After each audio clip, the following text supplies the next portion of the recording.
जय करवा चौथ माता। राधे राधे एवरीवन। आज की वीडियो में मैं आपको करवा चौथ की व्रत कथा सुनाऊंगी।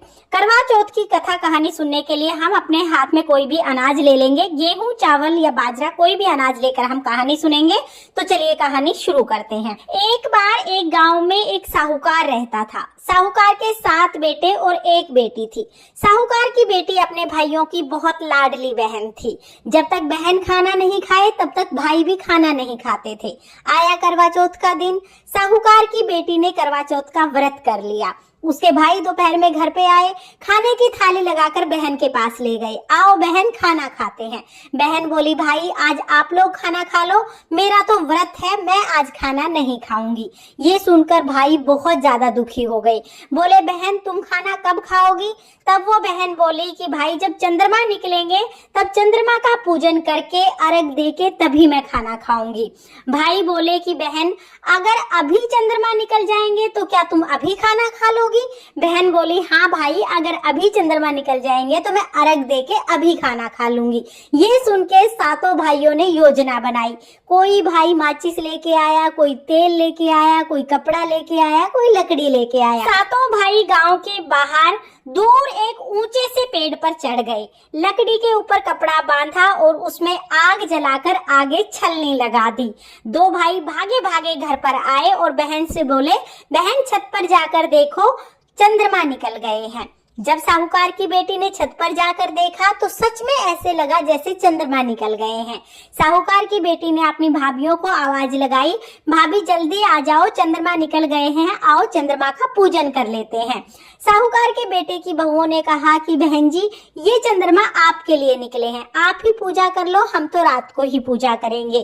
साहूकार की बेटी ने चंद्रमा का पूजन किया और खाना खाने बैठ गई। जैसे ही खाना खाने लगी पहले टुकड़े में बाल आ गया, दूसरा टुकड़ा लिया तो छींक आ गई, तीसरा टुकड़ा लिया तो राजा के घर से बुलावा आ गया कि साहूकार का दामाद बहुत ज्यादा बीमार है, जल्दी बुलाया है। साहूकारनी ने जल्दी जल्दी अपनी बेटी की तैयारी शुरू कर दी। जैसे ही संदूक खोली सबसे ऊपर सफेद रंग की साड़ी दिखाई दी। साहूकार ने जो भी संदूक खोले उसी में सफेद रंग की साड़ी निकले। सफेद रंग की साड़ी पहनकर ही अपनी बेटी को विदा कर दिया और चलते टाइम अपनी बेटी को एक सोने का टका दिया। साहूकारनी बोली, बेटा रास्ते में सबके पैर छूते हुए जाना, जो भी तुम्हें मिले उसी के पैर छू लेना, जो तुम्हें सदा सुहागन रहो का आशीर्वाद दे दे उसी को ये सोने का टका दे देना। साहूकार की बेटी घर से चल दी। रास्ते में जो भी मिले सबके पैर छुए, लेकिन किसी ने भी सदा सुहागन रहो का आशीर्वाद नहीं दिया। जब साहूकार की बेटी अपने ससुराल के घर पहुंची तो दूर से देखा कि घर में बहुत सारे लोग इकट्ठा हुए हैं। साहूकार का दामाद यानी बेटी का पति गुजर चुका था, उसकी मृत्यु हो गई थी, इसीलिए सब लोग इकट्ठा हुए थे। साहूकार की बेटी जैसे ही घर के अंदर जाने लगी तो घर की दहलीज पर एक छोटी सी लड़की खड़ी थी। साहूकार की बेटी ने उस लड़की के पैर छुए तो लड़की ने आशीर्वाद दिया, सदा सुहागन रहो। साहूकार की बेटी तो उस लड़की के पैर पकड़ के वहीं बैठ गई।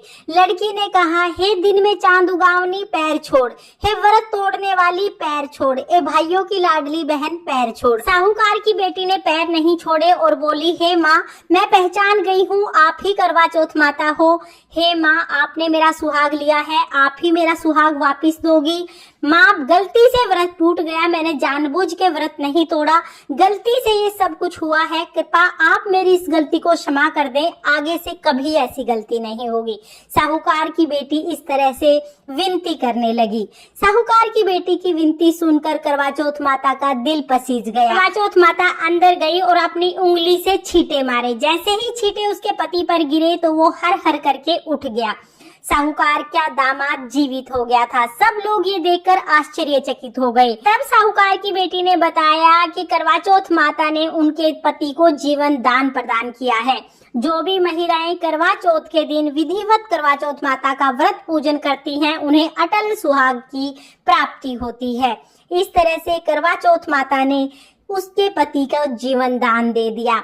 हे करवा चौथ माता, जैसे आपने साहूकार की बेटी के साथ पहले किया वैसे किसी के साथ मत करना और जैसे बाद में किया वैसे सबके साथ करना। इस कहानी को कहते सुनते हुकारा भरते सब पर अपनी कृपा दृष्टि बनाए रखना और सबकी सभी मनोकामनाएं पूर्ण करना।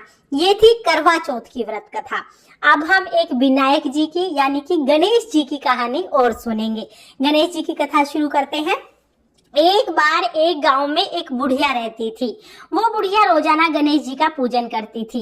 रोजाना मिट्टी के गणेश जी बनाती, रोजाना गल जाते। बुढ़िया के घर के सामने ही एक सेठ की हवेली बन रही थी। बुढ़िया ने जाके कारीगर से कहा, कारीगर भैया आप मेरे लिए पत्थर के गणेश जी बना दो। कारीगर बोला, माँ जी जब तक हम आपके गणेश जी बनाएंगे तब तक तो हमारी दीवार बन जाएगी, हमारे पास समय नहीं है, आप किसी और से बनवा लो। बुढ़िया को बहुत दुख हुआ।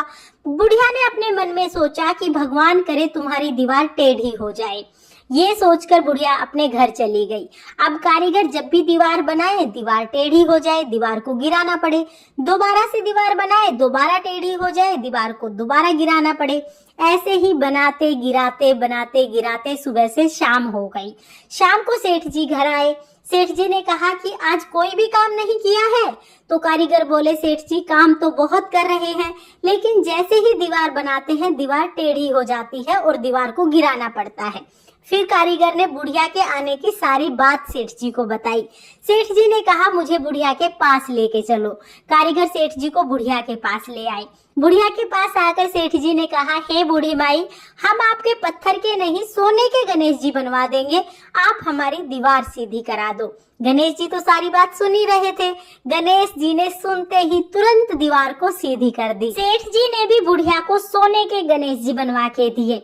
हे गणेश जी महाराज, जैसे आपने सेठ जी की दीवार सीधी की वैसे ही सबके सब काम सीधे करना, और जैसे आपने बुढ़िया की मनोकामना पूरी की वैसे ही सबकी सारी मनोकामनाएं पूरी करना। ये थी गणेश जी की कहानी। गणेश जी को ही हम विनायक जी भी कहते हैं। गणेश जी की कहानी सुनने के बाद जो हमने हाथ में गेहूं के दाने लिए थे वो हम करवा चौथ माता को समर्पित करेंगे। थोड़े से दाने गणेश जी को समर्पित करेंगे और थोड़े से दाने जल के लोटे में डाल देंगे। इसके बाद जो दाने बच जाएंगे ये दाने हम अपने पल्लू में बांध लेंगे। आप ये दाने अपने पल्लू में बांध सकते हैं या फिर किसी कटोरी में भी आप ये दाने रख सकते हैं। शाम को जब चंद्रमा उदय होंगे तो कहानी सुने हुए ये जो दाने हैं गेहूं के, इनसे ही हमें चंद्रमा को अर्घ देना है। तो इन दानों को आप सुरक्षित रख दीजिएगा। फ्रेंड्स, ये थी करवा चौथ व्रत की कहानी। आपको ये कहानी कैसी लगी कमेंट करके जरूर बताना।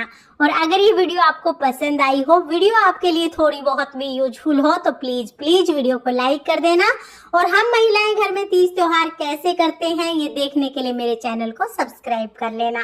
करवा चौथ माता की कृपा आप पर सर्वदा बनी रहे, इसी कामना के साथ फिर मिलेंगे किसी और वीडियो में। तब तक के लिए जय करवा चौथ माता। राधे राधे।